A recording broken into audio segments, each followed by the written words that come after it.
Hello, everyone. Welcome to another edition of Podward State. I'm your host, Matt Ogden. I'm Matt Paolizzi. I'm Sam Brungo. How's it going? And this week, there's been a bunch of news breaking this week. First and foremost, Big Ten football is officially back after weeks of rumors and leaks and speculation. It is now official. We can finally say for real that Big Ten football will be returning in mid-October. Joining us to discuss that and everything that led up to it is our sports editor, Will Pegler. Will, how are you doing? How's it going, guys? Good to be back on a better note here than I was 2 weeks ago. But good to be back, ready to talk some football news, some Big Ten news. Yeah, it was a much different scene 2 weeks ago when we had you on. At the time, it looked like that all the speculation was just people really just kind of shooting for the moon and praying that the Big Ten would actually come back. And now it's official. Basically, Will, how did we get here? Yeah, I mean, like you said, I for one was completely wrong. I thought 2 weeks ago that there's no way Big Ten football is happening this fall. But yeah, as you said, this past week, they announced they're reinstating the season, October 24th. One of the biggest things I think that changed, and what the Big Ten said changed, was the availability of rapid testing. So that's huge. The Big Ten has these really strict guidelines as of now. They are planning daily rapid testing so the players can see right away if they're positive or not, which I think was the biggest game changer in being able to play football. I think that was one of the things they highlighted in their presentation to the chancellors and presidents over the weekend. I'd say the guidelines that have been released so far are some of the strictest out of all the conferences that have said they're going to be playing this fall. How would you compare them to some of the other guidelines that you've seen from the other conferences? I think they're definitely the strictest, without a doubt. They're the only Power 5 conference that's going to do daily testing as of now. Of the conferences that are playing, so the SEC, the Big 12, and the ACC, they're doing about 3 times a week. So I know the ACC, for example, they're doing testing on Friday and then at no more than 48 hours after a game.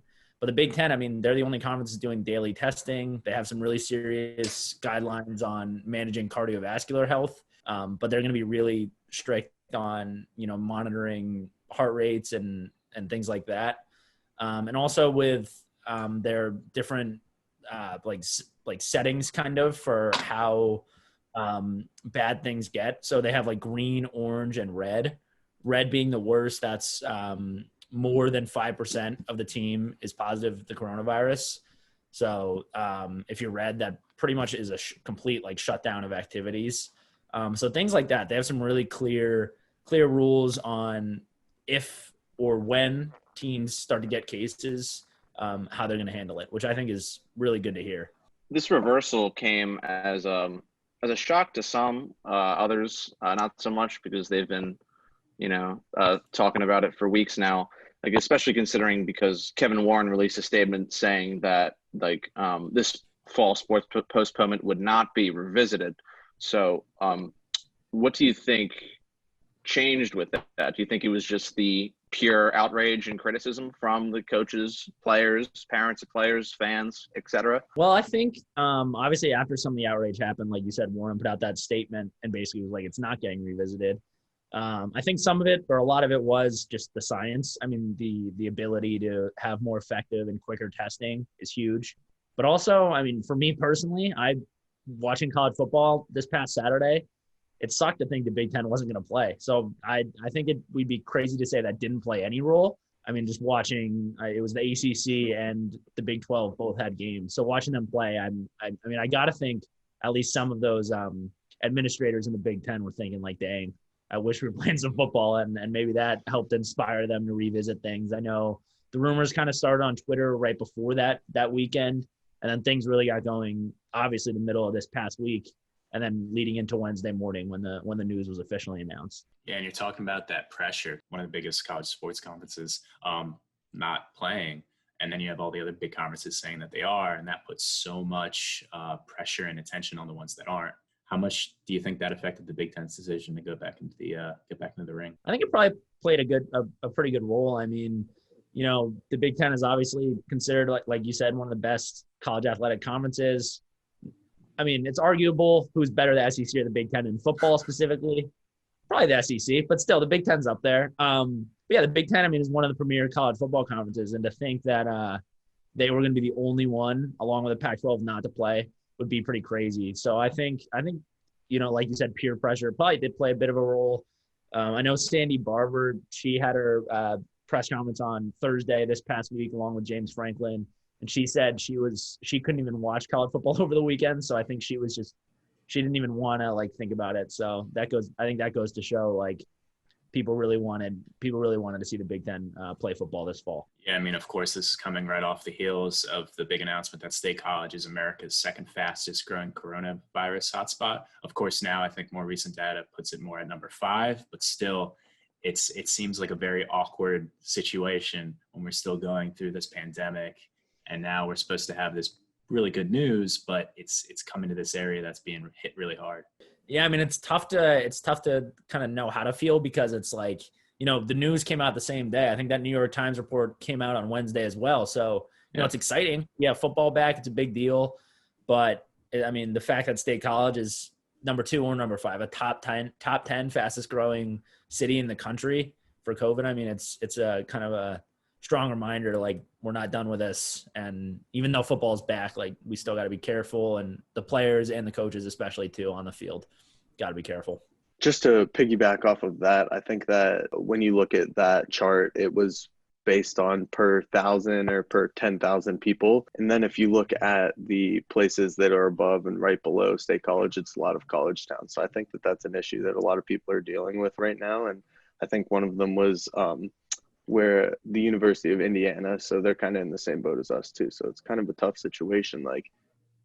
What's going to happen? What do we do here? But we saw this past AP poll, Penn State dropped out for the first time in 5 years? Ohio State dropped out for the first time in 5 years? And how is them coming back in October going to affect these polls and ultimately national title and championships? Yeah, so for the poll as of now, it's not Penn State. No Big Ten teams are going to be in this upcoming one when it comes out on Sunday or Monday, whatever it is, early in the week.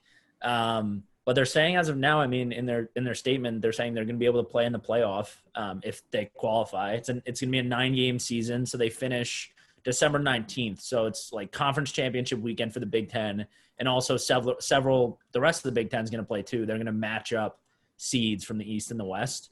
So it's going to be tough to decide. I mean, even if this is considering too, each team plays a full 9-game season if games don't get canceled and that kind of thing. But it's a tough hypothetical to consider, to think well, if Ohio State's 9-0, but Clemson is 12-0 or 10-0 after playing a full season, it's going to be kind of hard to balance that.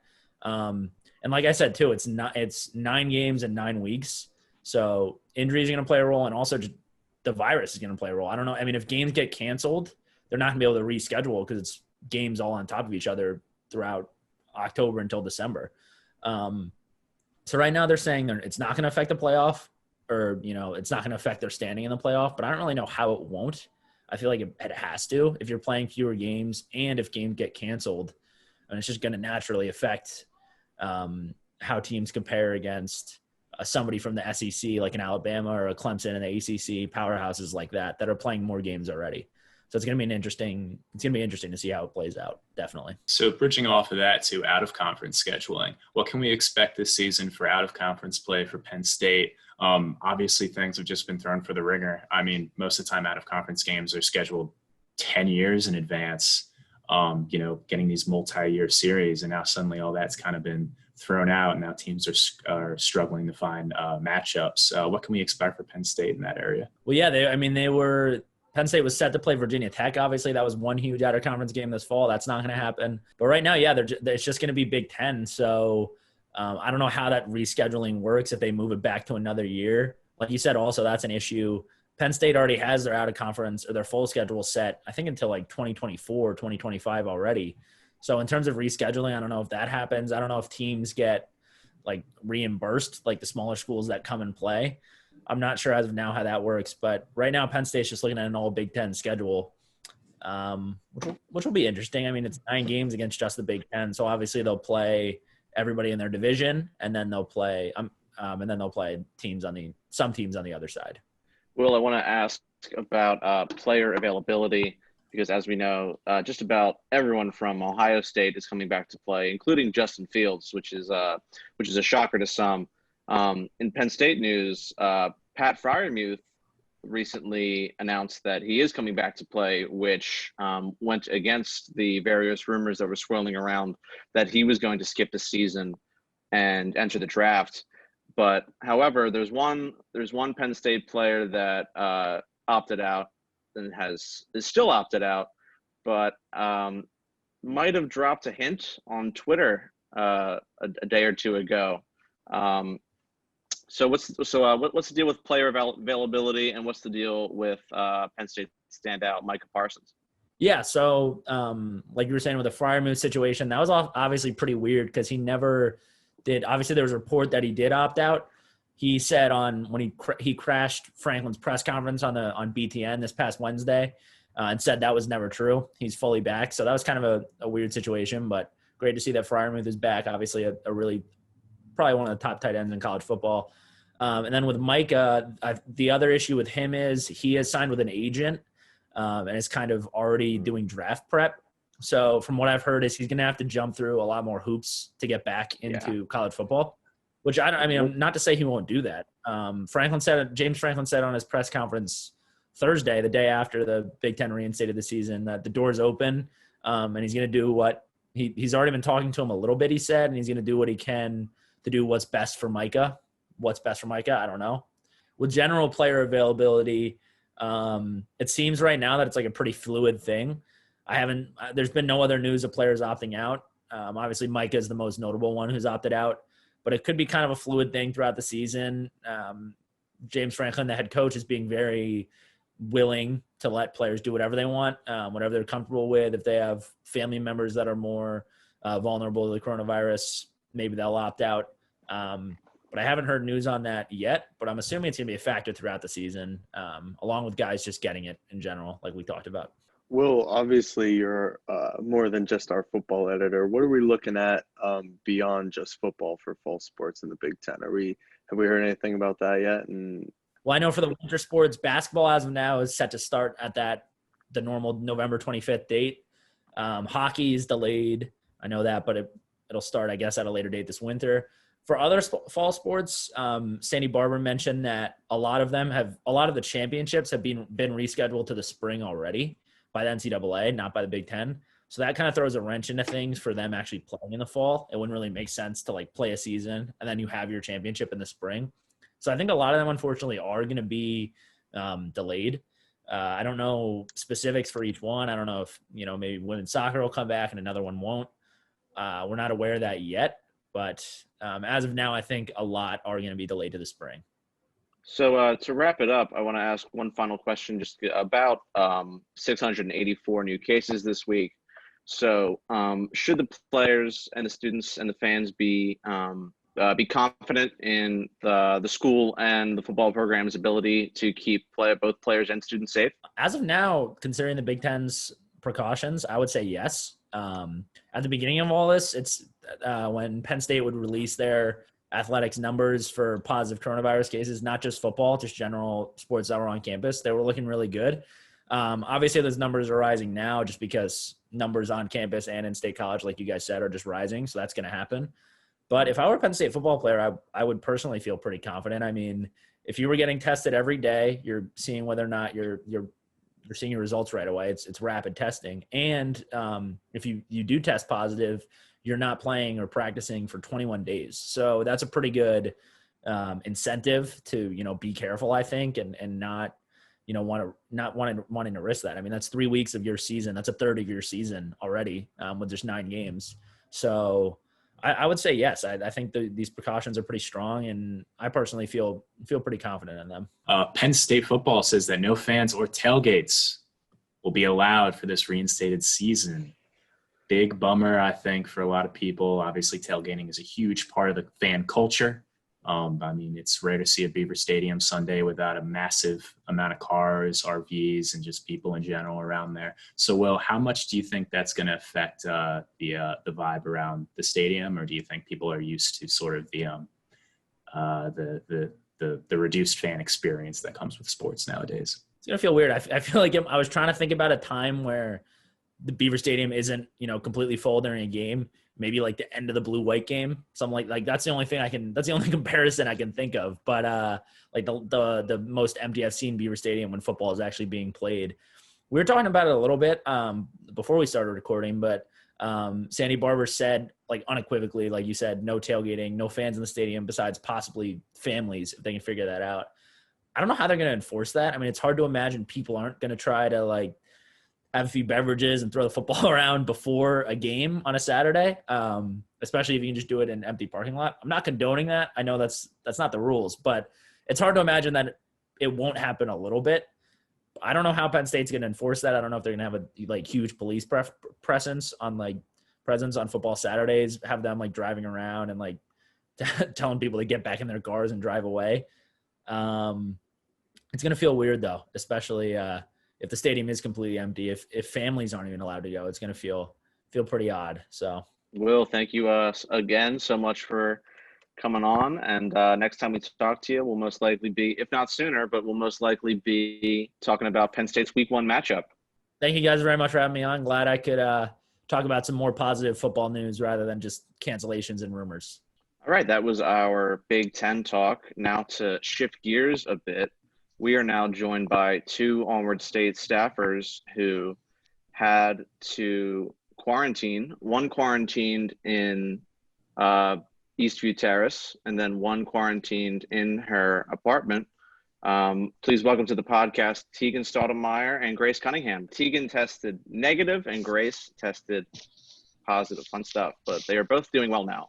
So I guess since Grace tested positive, we should start with her first. Grace, just tell us the story beginning to end of your experience with coronavirus at Penn State. Okay, well, it started because one of my friends tested positive, so I figured that I should get tested too. So I went and got tested and came back, waited the day, came back positive. My roommates actually came back negative, which was weird. So she got in her car and left. And so I was left in my apartment by myself. So I figured that I would just stay rather than quarantining in Eastview if no one was in my apartment. It just made sense. So yeah, when I first got the results, I thought someone was going to like call or email me or something, but it just kind of like, I got my results and the results suggested I quarantine. So I just started. And after no one called me or anything for a day, my mom decided to call because she was like freaking out because she's a mom, a worrier. And they just pretty much were like, yeah, like at this point I didn't have symptoms. So they were like, yeah, you just stay in your apartment. Like you seem fine, like whatever. And didn't ask anything about contact tracing. Like didn't ask about roommates. But they told my mom that someone would contact me for contact tracing and that someone would check in on me every single day, but then that never happened again. And probably like halfway through my quarantine, then I started to get symptoms. So I called UHS just to make sure everything was fine. And at first I got put on hold for like a really long time. Well, not a really long time, but like longer than they said it was going to take, which kind of freaked me out because I was like obviously nervous. I was like, oh my God, like, can I breathe? Like what's happening? Yeah. And then once they called me back again, they were just like, yeah, you're fine. Like bye. And they hung up and also did not do anything about contact tracing until I think it was day 6. Someone finally called and asked who I had seen the 48 hours before I tested positive, which now was like a week ago. So it's like hard to think back because they should have done it immediately. Yeah. And I told them I'd seen my roommate, but then my roommate just never got a call. So if I like hadn't told her, she would just never know that she could have had it. How many days were you in quarantine? 10. 10 days. Or I guess, gotcha. yes, 10 days. Gotcha. So how'd you occupy yourself? I mean, I guess you were still Zooming in the class and all that, but yeah, what did I you do still for had fun to classes. distract yourself? Yeah, it wasn't like that weird because all my classes are already online, so I don't leave my apartment that much anyway. It was just like boring on the weekends because it's just full days of nothingness. So I did a lot of sleeping. I would wake up in the morning, and if it was too early, I would just force myself to go back to bed and try to like sleep the day away. I had my friend who tested positive. She quarantined in Eastview, so we FaceTimed a lot. I think there was a day when we FaceTimed for like 8 hours, just like, Oh my goodness. like, so like, what are you doing? Nothing. What are you doing? Like, yeah, it was kind of normal though. I didn't really get too bored. I kind of occupied myself with like my phone. What was the testing process like? Like, how did the 10 days end, or was it a given 10 days and you didn't have to test negative at the end of it? Or were you I tested on a didn't. regular basis? No, I didn't have to test negative at the end of it because it's just like 10 days from when you test positive, then you're good after that, as long as I think it's your symptoms need to be improving. You can't have a fever for 24 hours like without medication, and I think that's it. And then like you should be fine.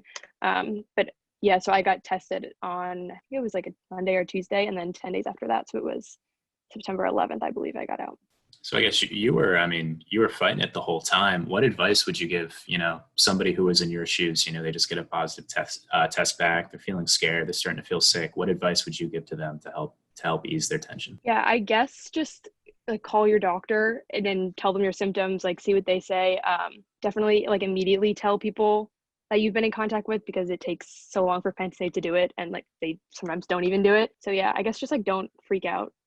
Try to be calm, call your parents or whoever. Just try to stay calm because you'll probably be okay. So that was Grace's story about testing positive and quarantining in her own apartment. Let's switch gears now to Teagan, who tested negative, but she had to quarantine on campus. So what were the big differences between quarantining on campus and off campus? For me, so I went and got tested because I had like mild symptoms and I didn't want to mess around with it.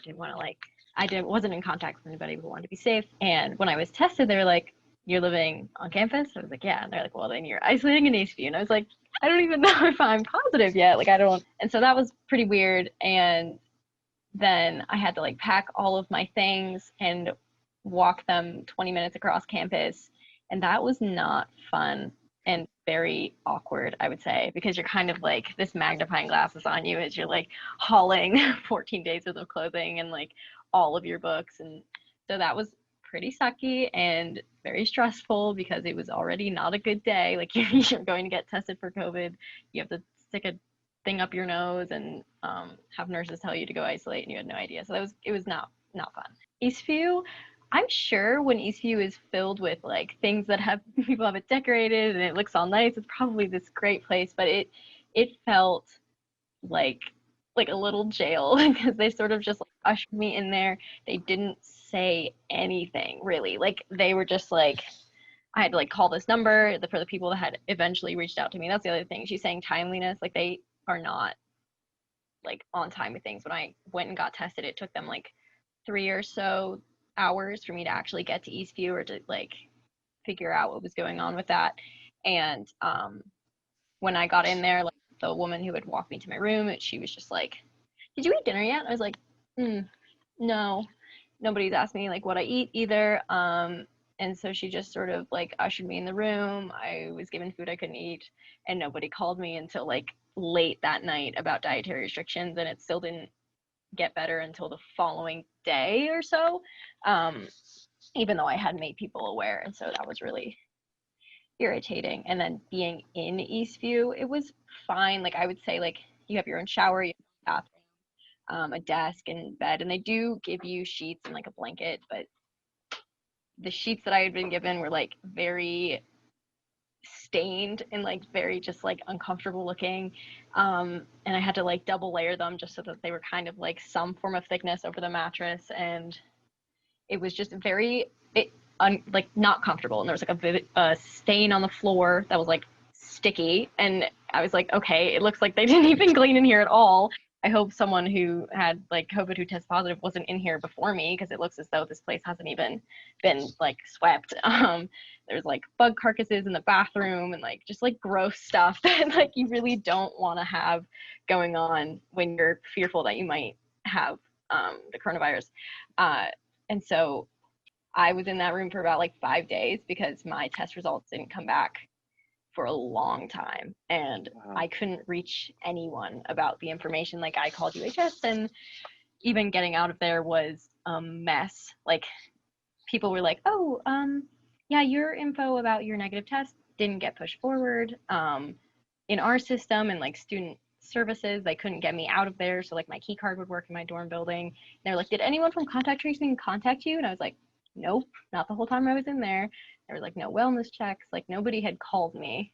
But was happy to get a negative test and get out of the little box as soon as possible. So what did you do for fun to occupy yourself? I mean, it must have been very stressful just sitting by yourself in a disgusting dorm room. Well, I had one in-person class, but it was being offered also on Zoom. Like she would have it like up on the big screen. It was in the State Theater. And so I was like, okay, I'll just like jump onto the Zoom session of that. So that was fine. Like all of my classes besides that were also on Zoom. And like from the stress of it, I did get behind on some of my stuff because like especially moving in that first day, like I just lost and got backtracked quite a bit. So luckily my professors did like work with me. I did have to send them like confirmation that I was in there, but I didn't really have like anything to specifically send them. So I was like, here's an email about me being in Eastview. I don't know if this will work, but that's what I ended up doing. And so that was fine. And as far as entertaining myself, I would say TikTok, a lot of TikTok. I like recorded this one dance every single day and like made like a duet thing. And it's kind of funny because I remember when I first did it and the first day I was there, I was like, I'll be out of here by like tomorrow or something. Like, it's fine. Like, don't freak yourself out. And then I just kept doing this little dance in the morning for 5 days. And it was just one of those things that it was insane to like see it go on for so long, thinking that I was going to be out there pretty quick. But I did that. I watched a lot of Netflix. And I talked to my friends and family a ton. And that definitely was the most helpful thing, I would say, is like having that like contact, especially when you're looking out a tiny window and you can't go outside or anything. So yeah, that's what I'd recommend. What was the first thing you did when you got the negative test result back and you realized that you were free once again? To be 100% honest, I danced around my room a little bit and then I called my dad and I was like, okay, I got a negative test result, but like, what's next? There was no like information on what to do. So after I did my little dance, I got right to calling a lot of people and trying to get out of there. It took about 5 hours from when I got my test results to actually get out of Eastview. And I didn't want to just walk out, although I was extremely tempted to just leave. But I didn't want to go against any of the protocols. I didn't want to, and it just, yeah. It was very, very exciting. I would say it was more exciting when they actually gave me the call about, yep, you're good to go, like, than getting the negative test result, like, because I still didn't know when I could leave, even though I was negative. Great. So I think I'm going to open it up to both you guys, and we can just have a nice discussion about both your experiences and what was the same, what was different. And one thing that's really sort of standing out to me is just the differences between communication when it comes to off-campus and on-campus, and just the contact you have with administration. Because it seems like, Grace, your experience was just kind of like, oh, I'm positive. Okay, what's the next step? And you just kind of had to wait around for a while before they got to you. And you think like any Penn State student off campus or on campus that is in the situation you guys were in would automatically shoot to the top of whatever list of priorities that who's ever in charge of this has. But it seemed like that wasn't always the case. Would you guys agree with that statement? Yeah, definitely. I also was so confused because when I tested positive, I think there were only like 50 reported cases or something. Like, it wasn't once it started to blow up. So I don't really know what they were overwhelmed with. Like, maybe it was because this was when so many people were testing positive. I don't understand why they couldn't like just call, especially because since they never ended up calling my roommate, she was like the one person that I saw. So I can't imagine like if they couldn't call my one roommate, what they probably don't call the people who say, oh, I saw this person, this person, this person. Like, that's even harder to do. So I have no idea why they wouldn't just call, or even an email. Like, if they can't get a call, like, at least send somebody an email. Like, I don't know. Doesn't make sense. It was definitely not ideal. And it was one of those situations, like, you're isolating because of possibly having the coronavirus, or other people are isolating because they have coronavirus. Like, you would think that would be one of the things where you're almost having like an overwhelm of information, but it was the complete opposite of that. Like, and when I was for my test results for so long, like, there's no one who was emailing me like, hey, these are going to be delayed because, or you should be expecting these at this point. And it was just, there was like almost no communication at all. And understandably, like, my test hadn't come through yet.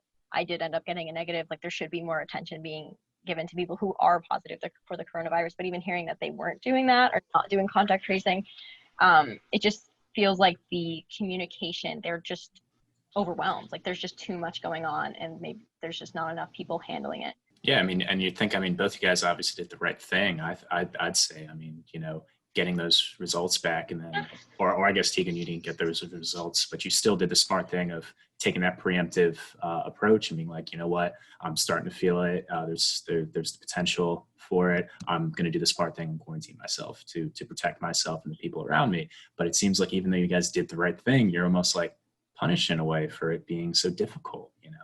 Yeah. You're just trying to do the right thing, and it's hard. It's also weird because I feel like there might be a difference in communication and how they handle it based on where you go to get tested.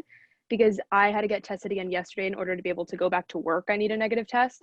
And it was so different when I went. When I did the original test, when I tested positive, it was the rapid spit test. That was at the hub parking deck. And that was weird too. Like the guy was really close to me and he like touched my tube. And then once I tested positive, I was like, oh, like he shouldn't have done that. Yeah, they didn't really say anything. And I think it was called Vault Health, was like that app thing that I used to sign in there. And then yesterday when I went, it was a completely different thing. I had to re-log in, like, so I think it was like Quest Diagnostics or something like that, or like My Quest. Like it was a completely different like thing. So, and then that one was the nose test too, like the swab. And I don't know if this is just new, like since I tested positive, or if it's different based on like where you go to get tested, because for the one yesterday I scheduled it through UHS, so it just seemed more official. And before I even tested, or I didn't get my results back yet, but before I got like the test done, they gave me a packet of what I should do and what my roommate should do to give to her, and it had like guidelines. So, but I never got that the first time, so I don't know if that was something new they added or if it's different based on where you go to get tested. But I thought that was like definitely better than the first time around. I went through My Quest with, like when I did my test, it was like the nose swab and it was through My Quest, and I did get that packet. But for me, because I had not tested positive, like it was, and it seemed like it was for people in apartments, like that packet, like, but going back, like Matt, what you said, like feeling like it was a punishment, like it kind of did, like you're pursuing a good cause, like you're trying to do something to protect the community around you, and the lack of communication and the disorganization just feels like, why did I even do this? Like, why did I put myself through this?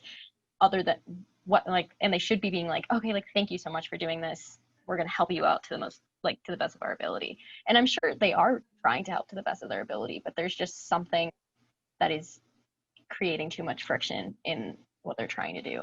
It just seems to me like there's a lot of inconsistencies with the testing as far as what type of test you get, how quickly you get your results back. Because I know people that have gotten the nose swab that goes way back, the nose swab that goes right in, the spit test, and then you call UHS after a week of not getting results and you say, hey, where are my results? And they say, oh, we're not affiliated with the groups that are doing the surveillance. So it just seems, and they don't know really who to contact and what's going on. So it all just seems a little unorganized. Both of you guys obviously wrote posts a little bit criticizing Penn State and their communication and their testing and how that whole experience was. What kind of feedback did you get? Because we know, obviously, all of us know we get a lot of feedback whenever we have a post, especially if it's a little controversial. So what type of feedback did you guys get? Positive or negative? Mine was like kind of half and half, and it depended on, everyone was mean on Twitter, but there were some people who were kind of nice on Facebook. I was surprised, but then as the day went on, it got meaner and I stopped looking at it. But the weirdest thing was that when I first tested positive, I didn't immediately tell my teachers, because at this point I didn't have symptoms, so I was like, it'll probably be normal, like I'll be able to do my classes, they're all online anyway. And then the symptoms kind of hit me like out of nowhere. So then I didn't really have time. Like I think I missed a couple classes because I was like passed out, like sleeping. So then I didn't have time to like preemptively tell my teachers that I wasn't going to be there. So I followed up after with a few of them that I missed, like telling them the whole thing. And my one teacher didn't respond for a while, and then responded the day before I wrote my post, basically just being like, yeah, sorry, like you missed class, like whatever, and like didn't acknowledge that I had told him I had coronavirus, whatever. And then I never responded to that email. And then the day after I wrote the post, he emailed me and was like, I'm gonna like excuse your absence. And I was like, oh, interesting. Like, are you scared that I'm gonna like bash you? Like, yeah, I thought that was really interesting and weird, because like there's plenty of students who that probably happened to who didn't write an Onward State post and like didn't then get that. Like that's not fair. Like there should be some sort of guideline for missing class when you have coronavirus. So Yeah, I would say, like you said, your response is like half and half, like half support, half hate. On my post, like some people emailed me and were like literally offering to bring me clean sheets and like super sweet things like that, and people like wanting more information or like reaching out to be like, how are you doing? And so there was like stuff like that was really, really sweet. And then there was a lot of hate, people just being like, you're weak and ungrateful and stuff like that. And it just was crazy. And for me, Facebook was vicious. They were insane over there, and I just honestly stopped reading it, like you said, like because I was like, I don't like it's out of my hands what they think of this, and I just put this out here, and it gave some people comfort or gave some people more information. someone on Facebook to me was like, if you want to be mothered, go home. And I was like, no, because then my mom will get coronavirus. Like, why'd you say that? Oh my gosh. So the day after Grace's post went out, Penn State kind of updated their contact tracing protocols. They released new online reporting forms that students and faculty can fill out. This can be for Grace or Teagan. Do you guys think this new contact tracing protocol helps bolster their efforts? And you think now students won't have to go through what you guys went through? I don't know, because it still like puts it in the hands of the students. Like it's like, Yeah. oh, do you want to contact trace? Like they should just call. It's like it's kind of the same thing, because it's kind of just makes it harder at forms, I feel like, because I would rather just like directly be like, hey, I saw you, here's like you should get tested, rather than the forms and then it like going back through Penn State. Like that's like kind of weird. I feel like it overcomplicates it in a way, but also at the same time, I think it is necessary at this point, because it's obvious that Penn State can't handle this all through their faculty. But the one issue that it does bring up is the students that are going to go through and do these forms and do the contact tracing the right way are going to be the students that care about this and think this is important. But the students who test positive or who have symptoms aren't good, like, and don't care, aren't going to go through with this form stuff. They're just gonna be like, whatever, like not my problem. And that's where the university having to step forward and kind of take control of that situation like is important. Yeah, I feel like it's kind of like the university like being like, yeah, we can't handle this, like we're not able to call everyone ourselves, so like do it, like you should do it, but like we're not going to make you. Yeah, I think it's pretty problematic. There's going to be students that, you know, just don't care and just don't even bother to either A, fill out the contact tracing forms, or B, even tell the people that they came in contact with that they have COVID.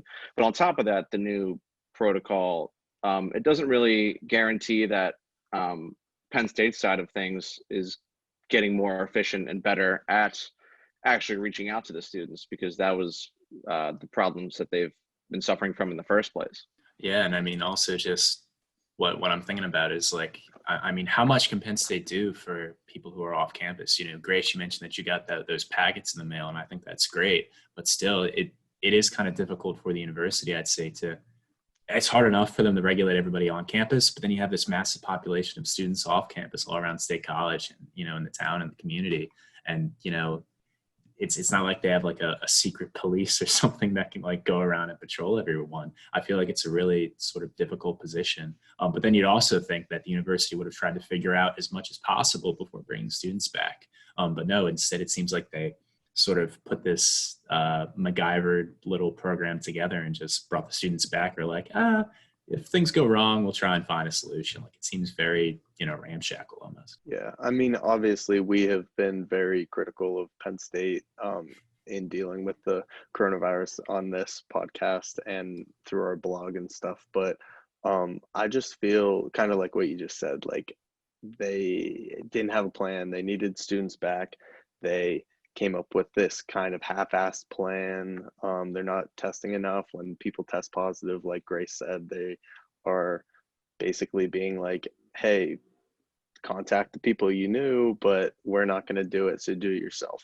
like Pegs was saying earlier, just like Penn State football, when it comes to football, like they're going to be testing every day. You get 5%, shut it down, 21 days if you test positive, 2 weeks, the whole program if you go over 5%. And it's just like, we see through this where Penn State's priorities are. So obviously you guys have, you've been in the thick of it. You've experienced everything that Penn State, I guess, has to offer when it comes to COVID precautions and procedure. Now that you've gone through it, what advice would you guys want to give to Penn State? Like what reforms need to happen, and what are some of the what are some of the ways you think the university can keep building to make sure that things are better for students in the future? There has to be some issue with the amount of staffing. I'm thinking if they're understaffed, or if they're the people who are working just have too much on their plates. So getting more people involved, even if that's through like a volunteer thing, like even putting it out there like, hey, here's ways you can volunteer to help Penn State fight against the coronavirus, like anything like that to get more people involved. And then just to have a smoother communication and like a specific protocol for each situation. Like, okay, positive in apartment, here's the emails we send them with all the information they need and the numbers they need to call. Positive in isolation, here's the email we send them.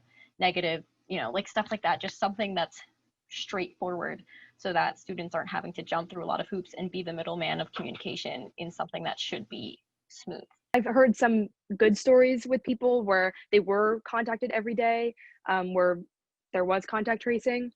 So I think they just need to like be more on top of their game and just like have an actual plan rather than just kind of sporadically doing things different ways, like having different tests.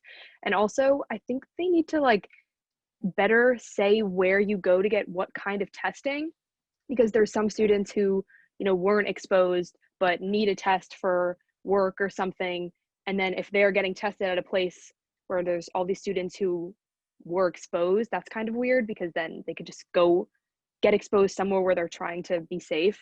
So I think it needs to be like, okay, this is where you come if you have symptoms. This is where you go if you're getting a follow-up test. This is where you go if you've been exposed, like having different areas, because I think people just go wherever someone tells them to go, wherever they think is the right place. So just more communication and better consistency.